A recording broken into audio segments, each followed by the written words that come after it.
Good morning, dear student. Welcome to the Way of Solution number 1 study channel Boosting All. আমি তোমাদের Dalton sir, তোমরা এখন পাচ্ছ next GK GS practice class number 52 52তম ক্লাসে সকলকে স্বাগত জানাচ্ছি। এবং আমাদের যে ক্লাস রুটিন রয়েছে আমাদের সকাল 7:30 থেকে আমার ক্লাস তোমরা পাচ্ছ দ্য ওয়ে অফ সলিউশন, এবং বাদবাকি কখন কি ক্লাস হয় একটু দেখে নেবে এক ঝলকে প্রত্যেকেই। এবং আমাদের সমস্ত ক্লাসের নোটিফিকেশন লিঙ্ক তোমরা আমাদের Telegram group the way of সলিউশনে পাচ্ছ, পেড কোর্স পাচ্ছ TWS একাডেমি অ্যাপে, এবং আমাদের নতুন যে ব্যাচ তোমরা পাচ্ছ রেলওয়ে ফাউন্ডেশন 2 দ্বিতীয় ব্যাচ এটা। এবং এই ব্যাচ আমরা 4 মাসে কিন্তু সিলেবাসটা কমপ্লিট করব, এবং 1 বছর তোমরা ভ্যালিডিটি পাচ্ছ এই ব্যাচের। প্রত্যেকে যারা এনটিপিসি পরীক্ষার জন্য প্রস্তুতি নিতে চাও, এই ব্যাচ তোমাদের ক্ষেত্রে কিন্তু খুবই কার্যকরী হবে। প্রত্যেকে যারা কানেক্ট আছো, আমাদের অন্যান্য পরীক্ষার ব্যাচ রয়েছে, WB TET primary, WBP KPPSC practice batch, পাশাপাশি SSCর ফাউন্ডেশন, রেলওয়ে ফাউন্ডেশন এটা প্রথম ব্যাচ। এই ব্যাচ নেওয়ার দরকার নেই, আর তোমরা এই ব্যাচ নিতে চাও এই ব্যাচ নেবে যদি কেউ রেলওয়ে ফাউন্ডেশন ব্যাচ নিতে চাও। ওকে, তো আমরা আজকের প্রশ্ন আলোচনা শুরু করছি। প্রত্যেকে যারা কানেক্ট হয়ে গেছো সেশনটি লাইক শেয়ার করে দাও। আমরা প্রশ্ন আলোচনা শুরু করছি, প্রত্যেকে অ্যান্সার করো। 2024 সালে এশিয়ান হকি চ্যাম্পিয়নশিপে কোন দেশ জয়লাভ করলো? অর্থাৎ এশিয়া কাপ হকি প্রতিযোগিতায় কে চ্যাম্পিয়ন হয়েছে? কোন দেশ চ্যাম্পিয়ন হলো? ভারত, চীন, পাকিস্তান, মালয়েশিয়া? প্রত্যেকে অ্যান্সার করো, সকলে সঠিক উত্তর দাও।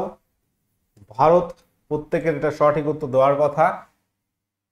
তো এবার এশিয়া কাপ হকি প্রতিযোগিতায় ভারত চীনকে 1-0 গোলে হারিয়েছে, এবং এই নিয়ে ভারত পঞ্চমবার 5বার এই এশিয়া কাপ জিতল। এশিয়া কাপ হকি জিতেছে ভারত। কতবার? এই নিয়ে 5বার এশিয়া কাপ চ্যাম্পিয়ন হয়েছে হকিতে। ওকে, আচ্ছা, পরবর্তী কোশ্চেন। রূপোর অ্যামালগাম কিসে ব্যবহৃত হয়? সিলভার অ্যামালগাম কিসে ব্যবহৃত হয়? বিজারণে, দন্ত চিকিৎসায়, আয়নাতে, কোনোটি নয়। বলো কি হবে এখানে সঠিক উত্তর? রূপোর অ্যামালগাম যেটি ব্যবহার করা হয় দন্ত চিকিৎসাতে, দাঁতের চিকিৎসায় ব্যবহার করা হয়। বলো লেভার কাপ কোন খেলার সঙ্গে যুক্ত? হকি, ফুটবল, গলফ নাকি টেনিস? খুব ইম্পর্ট্যান্ট একটা কোশ্চেন, এবং এটি বর্তমান সময়ের ক্ষেত্রেও যদি বলি, লেভার কাপ প্রতিযোগিতা শুরু হতে চলেছে, আর টিম ইউরোপ, টিম অস্ট্রেলিয়া, আর টিম এশিয়া, তো এই ধরনের টিম হিসেবে খেলা হয় টেনিসে এরকম এশিয়ান টিম, ইউরোপিয়ান টিম, এইভাবে কিন্তু খেলা হয়। টেনিস প্রতিযোগিতায় এই লেভার কাপ খেলাটি যুক্ত আর কি, বা একটা টেনিস টুর্নামেন্ট বলতে পারো। লেভার কাপ একটি টেনিস টুর্নামেন্ট। আচ্ছা, টেনিসের ক্ষেত্রে আমরা জানি গ্র্যান্ড স্ল্যাম রয়েছে 4টি বড় বড় grand slam: Australian open, US open, Wimbledon open এবং ফ্রেঞ্চ ওপেন, যার মধ্যে উইম্বলডন ওপেন সব থেকে প্রাচীন। সংবিধানের ধারণা কে দিয়েছিলেন? তো ভারতে এই যে সংবিধানের ধারণা কে দিয়েছিলেন? জওহরলাল নেহেরু, BN রাও, MN রায়, মানবেন্দ্রনাথ রায় নাকি BR আম্বেদকর? ভারতের সর্বপ্রথম সংবিধানের ধারণা দিয়েছিলেন নিম্নের কে? উত্তর হবে MN রায়। এখন MN রায়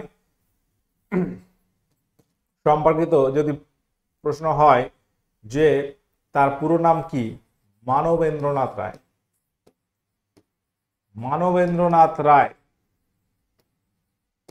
তার জন্মস্থান হচ্ছে উত্তর 24 পরগনার আড়বেলিয়া গ্রামে, আড়বেলিয়া যেটা বাদুড়িয়ার কাছে। MN রায় বা মানবেন্দ্র রায় তিনি কমিউনিস্ট পার্টির সঙ্গে যুক্ত ছিলেন। তিনি জেলে থাকাকালীন ভেনগার্ড নামক পত্রিকা সম্পাদনা করেছেন। ভেনগার্ড পত্রিকা সম্পাদনা করেছেন মানবেন্দ্রনাথ রায়। আচ্ছা, পরবর্তী প্রশ্ন, প্যারিস অলিম্পিক গেমসে ভারতের অবস্থান কত? প্যারিস অলিম্পিক গেমস 2024-এ ভারতের অবস্থান কত? 18, 61, 71 নাকি 48? প্রশ্নটা এইভাবে হলে উত্তর কি হবে বলে? তাহলে প্যারিস অলিম্পিকে প্যারা অলিম্পিকও হলো, তাহলে আমরা কোনটি ধরবো এখানে? প্রশ্নটা হচ্ছে এটা, অনেকে 18 বা 71 এই দুটো জানো, যে নর্মাল অলিম্পিক যেটা বলা হয় তোমাকে সেটাই ধরতে হবে। যদি 18 বলে তখন কিন্তু প্যারা অলিম্পিক এই কথাটা আমাকে লিখতে হবে। প্যারা অলিম্পিকে ভারতের অবস্থান হচ্ছে 18, মাত্র 18 র্যাঙ্ক প্যারা অলিম্পিকে। কিন্তু নর্মাল অলিম্পিক যেটা সেটাকেই আমাকে ধরতে হবে প্যারিস অলিম্পিক বললে। এখানে ভারতের র্যাঙ্ক হচ্ছে 71তম, 71। তাহলে উত্তর হবে অপশন সি, 71। যদি প্যারা অলিম্পিকের র্যাঙ্ক বলো তখন হবে 18।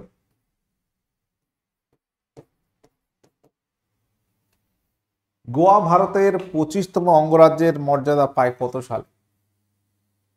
তো গোয়া একটা সময় পর্তুগিজদের দখলে ছিল, পর্তুগিজ ঘাঁটি ছিল বা পর্তুগিজ উপনিবেশ ছিল গোয়া। তো এই গোয়া ভারতের 25তম অঙ্গরাজ্যের স্বীকৃতি পেয়েছে 1987 সালে, 1987। দেখো অঙ্গরাজ্যের স্বীকৃতি, তার আগে 1961 সালে। দেখো এখানে এই যে 25তম রাজ্যের স্বীকৃতি পাচ্ছে 56তম অ্যামেন্ডমেন্টের মাধ্যমে। 56তম অ্যামেন্ডমেন্ট 1987। আচ্ছা, প্রথম যে বিষয়টা খেয়াল রাখতে হবে যে 12তম অ্যামেন্ডমেন্ট হয়েছিল 1961 সালে, 1961-এ। 1961 সালে India gained control of Goa and দমনদিউ, অর্থাৎ গোয়া দমনদিউ এটা ভারতের দখলে আসে এবং গোয়া তখন ইউনিয়ন টেরিটরি হিসেবে ছিল। 1961 টু 87 পর্যন্ত ধরো গোয়া ছিল ইউনিয়ন টেরিটরি বা কেন্দ্রশাসিত অঞ্চল। তাহলে 1987 পর্যন্ত গোয়া কেন্দ্রশাসিত অঞ্চল হিসেবে ছিল। রাজ্যের মর্যাদা পেয়েছে কবে? 1987 সালে 25তম রাজ্য হিসাবে, এবং এটা ছিল 56তম সংবিধান সংশোধনী। নিম্নলিখিত কোন অ্যাসিডটি মানব দেহের পাকস্থলীতে পাওয়া যায়? বলো, এর মধ্যে কোন অ্যাসিড মানুষের পাকস্থলীতে পাওয়া যাবে? Sulphuric acid, nitric acid, acetic acid নাকি হাইড্রোক্লোরিক অ্যাসিড? তো পাকস্থলী থেকে বিভিন্ন উৎসেচক নিঃসৃত হয় যেটা আমাদের বিভিন্ন খাদ্য পরিপাকে সাহায্য করে, যেমন পেপসিন। আচ্ছা, হাইড্রোক্লোরিক অ্যাসিড এখানে সঠিক উত্তর হয়ে যাবে অপশন ডি, এই সিএল, যেটা মানুষের পাকস্থলীতে ক্ষরিত হয়। বলো, অষ্টম শিখ গুরুর নাম কি?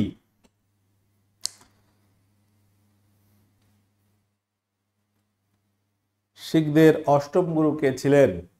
8 নম্বর কোশ্চেন, অষ্টম শিখ গুরু কে ছিলেন বলো? তো আমরা শিখদের টোটাল 10টি গুরুর কথা জানি। গুরু সংখ্যা ছিল 10টি। অষ্টম শিখ গুরু হচ্ছে গুরু হরকৃষেন। গুরু হরকৃষেন ছিল অষ্টম শিখ গুরু। প্রথম শিখ গুরু গুরু নানক, তারপর গুরু অঙ্গদ, ঠিক আছে, গুরু অমরদাস, তারপর 4 নম্বর গুরু রামদাস, 5 গুরু অর্জুন, 6 গুরু হরগোবিন্দ, 7 নম্বর কে ছিল? 8 নম্বর হরকৃষেন, 9 হচ্ছে গুরু তেগ বাহাদুর যাকে মৃত্যুদণ্ড দিয়েছিল ঔরঙ্গজেব, 10ম গুরু গুরু গোবিন্দ সিং, 8ম 7ম গুরু হর রায় সম্ভবত।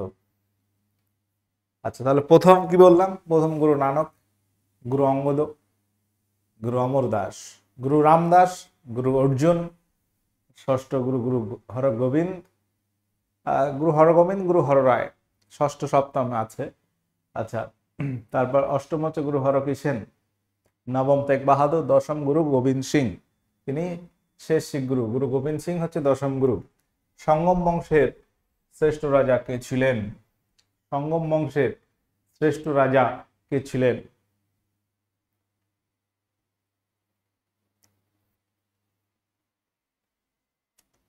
সঙ্গম বংশ।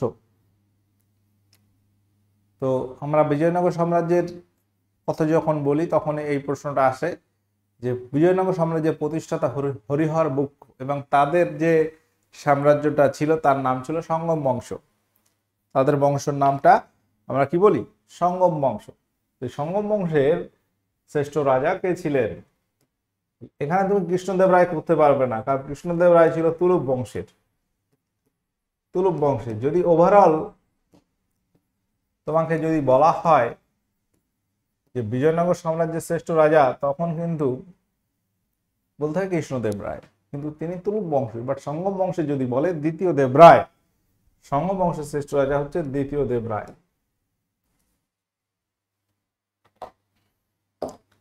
বলো, টুইন অফ আর্থ অর্থাৎ পৃথিবীর যমজ গ্রহ কাকে বলা হয়? বুধ, মঙ্গল, শুক্র নাকি নেপচুন?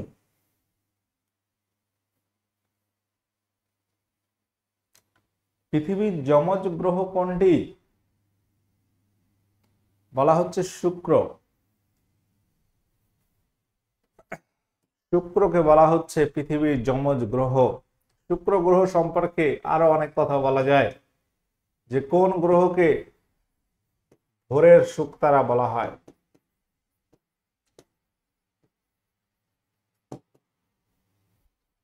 ভোরের শুকতারা বলা হয় কোন গ্রহকে? এটাও কিন্তু শুক্রকে বলা হয়, শুক্র গ্রহকে। আচ্ছা, কোন গ্রহকে লুসিফার বলা হয়? এটাও কিন্তু শুক্র। সৌরজগতের উজ্জ্বলতম গ্রহ কোনটি? প্রশ্ন আসে।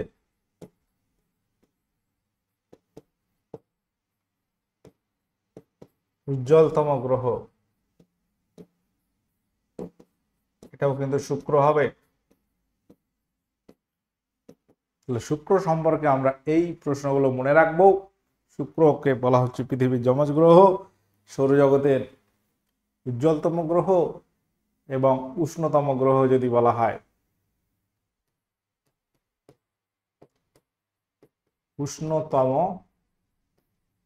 গ্রহ, সেটাও কিন্তু শুক্র। এই প্রশ্নগুলো কিন্তু মনে রাখতে হবে। দেখো, সৌরজগতের সব থেকে সূর্যের কাছের গ্রহ বুধ, তারপর শুক্র, তারপর পৃথিবী, তারপর মঙ্গল, তাই তো? তো এইগুলো আমরা জানি। তো উষ্ণতম গ্রহ শুক্র কেন বলছি? যদিও বুধ কাছে, বুধ উষ্ণতা বেশি হওয়ার কথা। দেখো, উপাদানের ব্যাপার রয়েছে। তোমার সামনে ধরো একটা লোহার বল আছে, একটা প্লাস্টিকের বল রয়েছে, একটা লোহার পাত্র, একটা প্লাস্টিকের পাত্র। যদি রোদে রাখা হয়, লোহার পাত্রটা বেশি গরম হবে, কারণ তার তাপ, সে ধাতু এবং তাপ ধারণ ক্ষমতা তার বেশি, সে বেশি তাপ শোষণ করছে। বাবা যখন একটা সাদা বস্তু, একটা কালো বস্তু, কালো বস্তু তাপ শোষণ করে বেশি, বেশি গরম হবে দ্রুত। এই ধরনের প্রশ্ন আসে কিনা? তাহলে উপাদানের একটা ব্যাপার রয়েছে। তার মানে কি? উপাদানের একটা ব্যাপার রয়েছে। বুধ কাছে হলেও উপাদানগত দিক থেকে যদি দেখি, শুক্র যে উপাদান যেটা বেশি তাপ ধরতে পারে, যার কারণে বেশি উষ্ণ। নিচের কোনটি এককবিহীন রাশি? এই প্রশ্নটা খুব ইম্পর্টেন্ট। এককবিহীন মানে একক নেই এমন রাশি হচ্ছে পারমাণবিক ওজন, আপেক্ষিক তাপ, ঘনত্ব, প্রতিসারাঙ্ক। উত্তর এখানে কি হবে?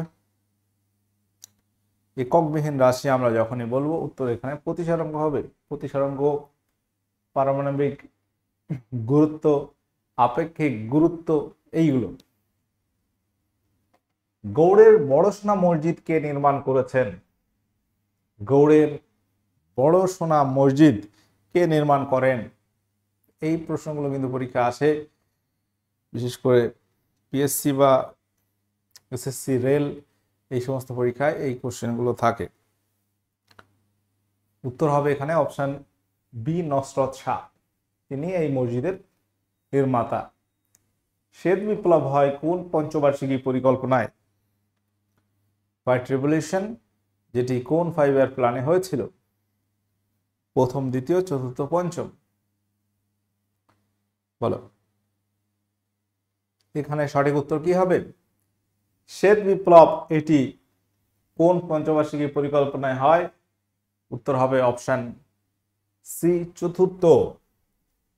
এটি হয় 1970-এর দিকে, 1970 সালে, এবং এটি 4th 5 ইয়ার প্ল্যান 1969 থেকে 1974 এই সময় কিন্তু হয়।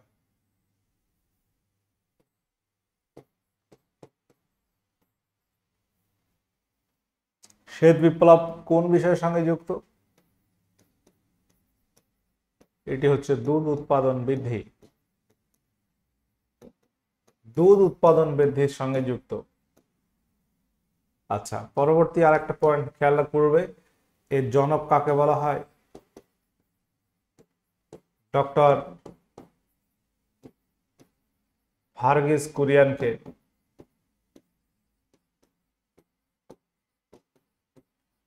যাকে বলা হয় শ্বেত বিপ্লবের জনক। তো ভারতে দুগ্ধ দিবস কবে পালিত হয় বলতে পারবে? Milk day. তো ডক্টর ভার্গিস কুরিয়ানের জন্মদিন অনুসারে 26শে নভেম্বর, 26 নভেম্বর, যেদিন আমাদের সংবিধান দিবস বলি, ওই দিনটাই আর কি, এটাও মিল্ক ডে, একই দিনে পড়ছে। Milk day, national milk day যদি বলো 26শে নভেম্বর। যদি বলা হয় যে বর্তমানে পৃথিবীর মধ্যে সব থেকে বেশি দুধ উৎপাদন করে কোন দেশ বলতে পারবে? পৃথিবীর মধ্যে সব থেকে বেশি দুধ উৎপাদন করে কোন দেশ? উত্তর হবে কি? ভারত। আচ্ছা, যদি বলা হয় ভারতের মধ্যে কোন রাজ্যে দুধ উৎপাদন সব থেকে বেশি হয়, বলো কি হবে এখানে উত্তর?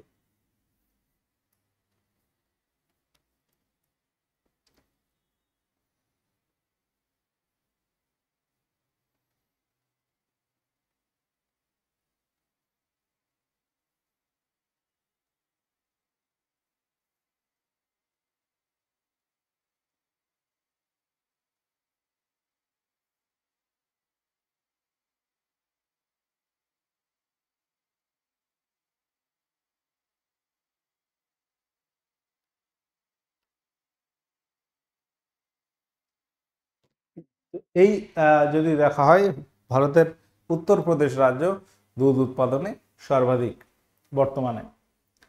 এখানে যে কথাগুলো আমরা বললাম যে দুধ উৎপাদনে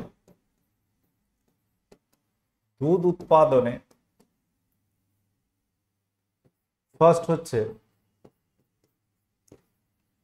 ভারত বিশ্বের মধ্যে, আর দেশের মধ্যে ফার্স্ট হচ্ছে ইউপি। এই দুটো পয়েন্ট খেয়াল রাখবে। আচ্ছা, এই যে ডেটা বললাম উত্তরপ্রদেশ, এই ডেটাগুলো কিন্তু চেঞ্জ হয়, কোনোবার রাজস্থান হতে পারে, কোনোবার উত্তরপ্রদেশ হতে পারে, এই ধরনের প্রশ্নগুলো কিন্তু পরীক্ষায় আসে। আচ্ছা, অনেক কথা বললাম এই রিলেটেড। এবার যদি বলা হয় ভারতে দুগ্ধ গবেষণাগার কোথায় অবস্থিত বলতে পারবে? দুধ গবেষণাগার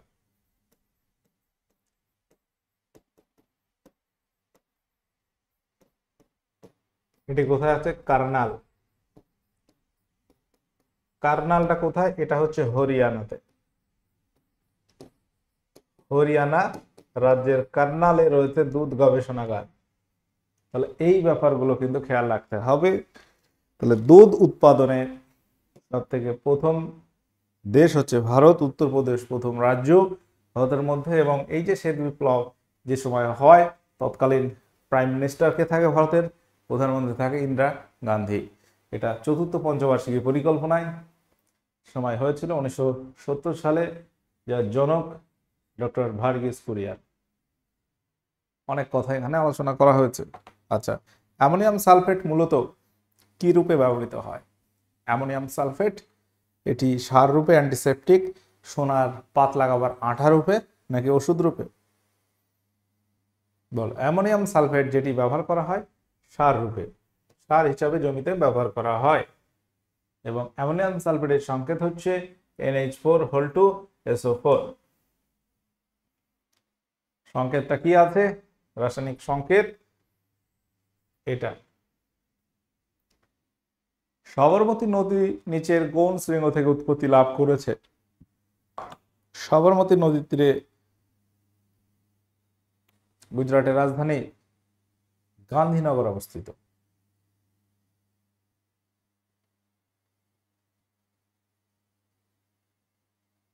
আচ্ছা, এখানে যে প্রশ্নটা করা হচ্ছে, সবরমতী নদী আরাবল্লী পর্বত থেকে উৎপত্তি লাভ করেছে। উত্তর মেরুতে ভারতের গবেষণা কেন্দ্রের নাম কি?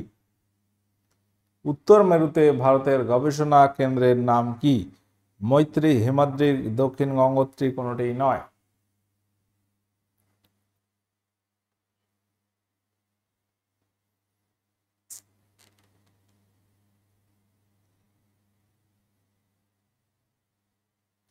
উত্তর কি হবে এখানে?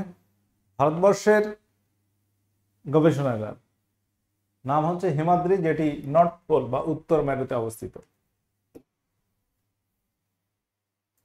দক্ষিণ গঙ্গোত্রীটা তো কোথায়? দক্ষিণ মেরুতে। কোন মহাকাশযানে চেপে মানুষ প্রথম চাঁদে পৌঁছেছিল? তো চাঁদে প্রথম পা রাখেন নীল আর্মস্ট্রং, রাশিয়ান নাগরিক নীল আর্মস্ট্রং। এবং তারা যে যানে করে গিয়েছিল সেটা হচ্ছে অ্যাপোলো 11। অ্যাপোলো 11 অপশন এ সঠিক উত্তর হয়ে যাবে। ম্যান্ডামাস কথাটির অর্থ কি? ভারতের সংবিধানের যদি মৌলিক অধিকারের কথা বলি, মৌলিক অধিকার খর্ব হলে তুমি হাইকোর্ট বা সুপ্রিম কোর্টে যেতে পারো, এবং সেখানে তারা 5টা রিট জারি করে বা লেখো। সেই রিটের একটি হচ্ছে ম্যান্ডামাস। হেবিয়াস কর্পাস, সশরীরে হাজির। ম্যান্ডামাস মানে আমরা আদেশ করি। মুনতাখাব উল লুবাব গ্রন্থের রচয়িতাকে? মুনতাখাব উল লুবাব গ্রন্থের রচয়িতাকে? হাজী ইব্রাহিম সিরহিন্দি, দারাশিকো, কাফি খা, টোডরমল। তো এখানে সঠিক উত্তর কি হবে বলো? মুনতাখাব উল লুবাব গ্রন্থের রচয়িতা হচ্ছে কাফি খা। অপশন সি এখানে সঠিক উত্তর হয়ে যাবে। তারিখি মোবারক শাহী হাজী ইব্রাহিম সিরহিন্দি রচিত, দারাশিকো রচিত, ফার্সি অনুবাদ করেন উপনিষদের সিরি আকবর। কিছুদিন আগে আমরা তোমাদেরকে বলেছি। এবার বলো, বেতলা জাতীয় উদ্যান এটি কোন রাজ্যে অবস্থিত? হরিয়ানা, কর্ণাটক, ঝাড়খণ্ড, মহারাষ্ট্র।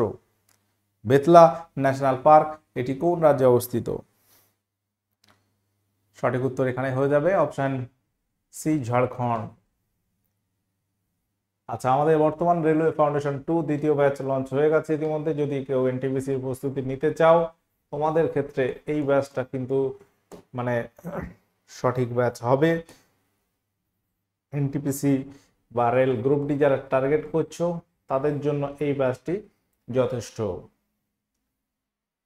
এবং আরো আমাদের অন্যান্য অনেক ব্যাচ রয়েছে।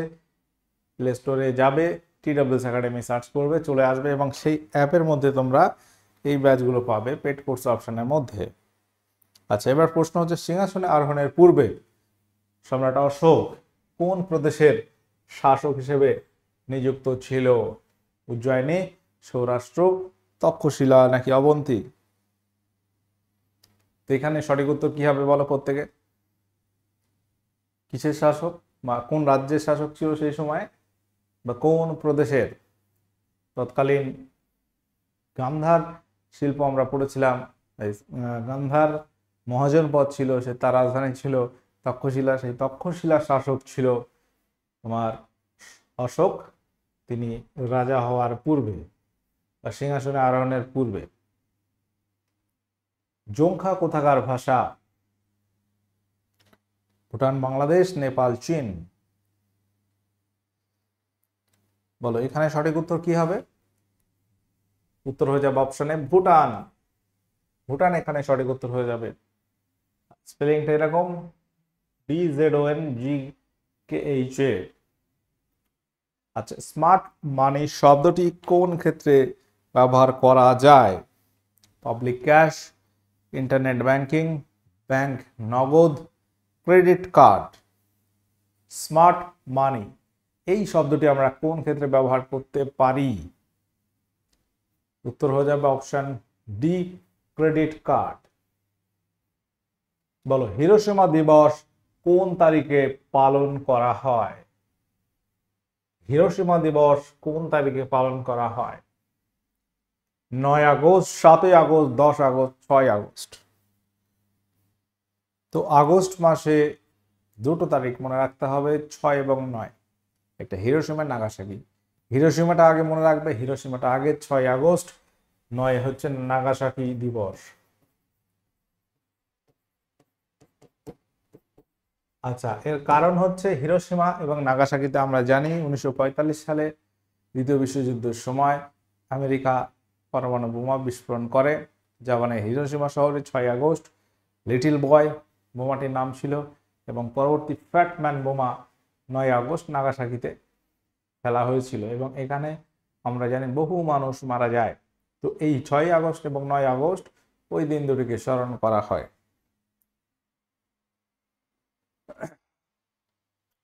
তো তোমাদের গত দিনের হোমওয়ার্ক এটা ছিল যে ইউনেস্কো ওয়ার্ল্ড হেরিটেজ সাইটে অন্তর্ভুক্ত হয়েছে কোণার্কের সূর্য মন্দির কত সালে? উত্তর হবে 1984 সালে।